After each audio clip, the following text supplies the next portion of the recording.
नमस्कार। आज हम समाजीकरण के सिद्धांत के बारे में बात करेंगे। समाजीकरण के सिद्धांत अमेरिकन समाजशास्त्री C.H. कूले ने आत्मदर्पण दर्शन का सिद्धांत दिया था, उसी पर हम बात करते हैं। अमेरिकन समाजशास्त्री कूले ने अपनी पुस्तक human nature and the social order में आत्मदर्पण दर्शन का सिद्धांत प्रस्तुत किया। कूले का मानना है कि समाज के संपर्क में आने पर ही व्यक्ति के आत्म का विकास होता है। समाज व्यक्ति के लिए दर्पण का कार्य करता है। वह उसमें अपनी छवि देखता है और समाज के लोग उसके बारे में क्या कहते हैं, इसी आधार पर वह अपने बारे में धारणा बनाता है। जिस प्रकार से हम आईना देखते हैं, यह ज्ञान करते हैं कि हम अमुक पोशाक पहनने पर कैसे लगते हैं, बाल ठीक से संवारे हैं या नहीं। इसी प्रकार से बालक भी समाज रूपी आईने में अपने आप को देखता है। समाज के लोग उसके बारे में क्या कहते हैं, इसी आधार पर वह अपने बारे में राय बनाता है। इसी राय के आधार पर ही उसमें हीनता या श्रेष्ठता के भाव पैदा होते हैं। कूले ने यह साबित किया है कि किस प्रकार से व्यक्ति अपने व्यक्तित्व का विकास कर सकता है। इसके लिए उसने आत्मदर्पण दर्शन का सिद्धांत दिया। इसके तहत यह होता है कि जिस प्रकार व्यक्ति आईने में अपनी शक्ल देखता है, वह यह देखता है कि मैंने कपड़े कैसे पहने हैं, मैंने बाल संवारे या नहीं संवारे हैं, ठीक ढंग से संवार रखे नहीं संवार रखे, मेकअप किया हुआ है या नहीं है। ये स्थिति देखते हैं। ठीक उसी प्रकार समाज में व्यक्ति अपनी छवि देखता है कि समाज के लोग मेरे बारे में क्या राय बनाते हैं और उस राय के आधार पर मैं अपने आप को कैसा महसूस करता हूँ, गर्व महसूस करता हूँ या ग्लानि। ये इससे व्यक्ति के आत्म का विकास होता है। कूले ने आत्मदर्पण दर्शन प्रक्रिया में 3 चरणों का उल्लेख किया है। नंबर 1, व्यक्ति यह सोचता है कि दूसरे उसके बारे में क्या सोचते हैं। दूसरा, दूसरों के निर्णय के आधार पर वह स्वयं अपने बारे में क्या सोचता है। और 3, मैं अपने बारे में सोचकर अपने को कैसा मानता हूं, अर्थात गर्व महसूस करता हूं या ग्लानि। इससे स्पष्ट करने के लिए हार्टन एवं हंट ने उदाहरण प्रस्तुत किया। जैसे एक व्यक्ति कमरे में प्रवेश करता है तो वहां पर पहले से ही कुछ व्यक्ति बैठे हुए हैं, तो उस व्यक्ति को देखकर दूसरे व्यक्ति बहाना बना करके वहां से उठकर चले जाते हैं। ऐसी स्थिति में उस व्यक्ति को ग्लानि होगी। इसके विपरीत स्थिति में जब वह व्यक्ति कमरे में प्रवेश करता है तो कमरे में बैठे व्यक्ति उस व्यक्ति के चारों तरफ बैठकर उनसे बात करने के लिए लालायित होते हैं। तो ऐसी स्थिति में उस व्यक्ति में गर्व का अनुभव होगा। इस प्रकार कूले के अनुसार व्यक्ति का दूसरों से संपर्क होने से ही स्व का निर्माण होता है, जो कि समाजीकरण का प्रमुख आधार होता है। स्व के निर्माण के आधार पर ही व्यक्ति अपना मूल्यांकन करता है। वह अपने को हीन या श्रेष्ठ समझता है और समाजीकरण की दिशा तय करता है। अब यहाँ पर जैसा कि एक हार्टन एंड हंट ने कहा कि मान लीजिए आप किसी कमरे के अंदर प्रवेश करते हैं, पहले से ही व्यक्ति आपस में बातचीत कर रहे हैं। जो ही व्यक्ति प्रवेश अंदर करता है तो वो सभी उसको देख करके बहाने बना करके उठकर चल देते हैं।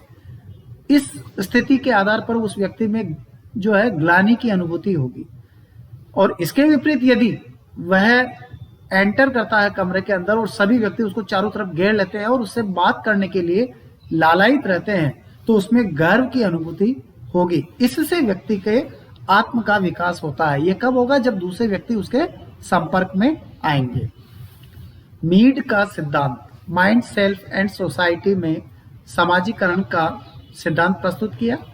मीड का मानना है कि व्यक्ति ही समाज का निर्माता है, जिसमें दिमाग और स्व होता है। स्व मौलिक रूप से एक सामाजिक संरचना है और यह सामाजिक अनुभवों के कारण ही पैदा होता है। उसके अनुसार जन्म के समय बच्चा एक जैविकीय व्यक्ति होता है जिसमें बुद्धि का अभाव होता है, अतः वह आंतरिक प्रेरणाओं से प्रेरित होकर ही क्रियाएं करता है। धीरे धीरे परिवार एवं अन्य समूहों के संपर्क के कारण बच्चे को यह समझ पैदा होने लगती है कि उससे लोग किस प्रकार के व्यवहार की अपेक्षा करते हैं और उसके व्यवहारों का क्या अर्थ लगाया जाता है। इस प्रकार बच्चे का स्वयं व्यवहार से प्रभावित होने लगता है। अब यहाँ पर दो चीजें मीड ने बताई, माइंड, सेल्फ एंड सोसाइटी में स्व तथा दिमाग, ये दो चीजें उसमें बताई। स्व मौलिक रूप से एक स्ट्रक्चर है, सोशल स्ट्रक्चर है, और जो सामाजिक अनुभव के कारण पैदा होता है। इस प्रक्रिया को मीड ने सामान्यीकृत कहते हैं। इसका तात्पर्य किसी व्यक्ति की स्वयं के बारे में वह धारणा जो दूसरे लोग उसके बारे में रखते हैं। मीड ने इसे मैं तथा मुझे शब्दों का प्रयोग कर समझाया है, इसलिए इस सिद्धांत को मैं तथा मुझे का सिद्धांत भी कहते हैं। मैं का अर्थ व्यक्ति द्वारा दूसरों के प्रति किए जाने वाले व्यवहार से है तथा मुझे का अर्थ व्यक्ति द्वारा किए गए व्यवहार दूसरों की प्रतिक्रिया जिसे व्यक्ति आंतरिकृत करता है। अनुकरण, भाषा, संकेत के माध्यम से बच्चा दूसरों के व्यवहारों को ग्रहण करता है और उसमें विभिन्न प्रकार की भूमिकाएं निभाने की क्षमताएं पैदा हो जाती हैं। अब यहाँ सामान्यकृत अन्य इसलिए कि मैं तथा मुझे का प्रयोग किया है और इसलिए इसे मैं तथा मुझे का सिद्धांत भी कहा गया है। मैं का तात्पर्य इसमें कहा कि व्यक्ति द्वारा दूसरों के प्रति किए जाने वाले व्यवहार है। फिर मुझे का अर्थ है जो व्यवहार उस व्यक्ति के द्वारा किया गया है, दूसरे व्यक्ति उस व्यवहार पर प्रतिक्रिया देता है, उस प्रतिक्रिया को व्यक्ति आंतरिकृत करता है। फ्राइड का सिद्धांत। फ्राइड का मानना है कि मानव व्यवहार का तार्किक पक्ष उसी प्रकार है जिस प्रकार किसी समुद्र में हिमखंड का बाहरी भाग होता है। जिस प्रकार हिमखंड का अधिकांश भाग पानी में रहता है, उसी प्रकार मानव व्यवहार का अधिकांश भाग भी अनदेखा और अचेतन शक्तियों द्वारा नियंत्रण होता है। इसे ईड, ईगो और सुपर ईगो तीन भागों में बांटा गया है। ईड का तात्पर्य जो कि अहम की मूल प्रवृत्तियों, प्रेरणाओं, असामाजिकृत इच्छाओं एवं स्वार्थों का योग है। ईड के सामने नैतिक एवं अनैतिक, अच्छे बुरे का प्रश्न नहीं होता है।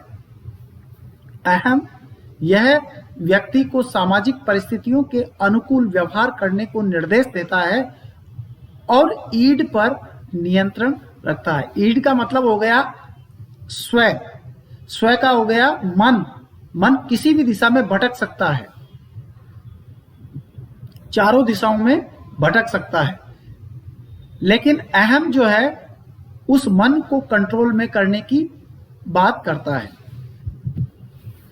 परा अहम यह सामाजिक मूल्यों एवं आदर्शों का संयोग है जिसे व्यक्ति ने आत्मसात कर रखा है। जैसे एक व्यक्ति भूखा है और उसे मिठाई खाने की इच्छा है, यह भूख ईड कहलाती है। अहम कहेगा कि यदि मिठाई खानी है और भूख शांत करनी है तो मेहनत करो, पैसा कमाओ और अनुकूल परिस्थिति हो तो चुपके से उठाकर खा लो।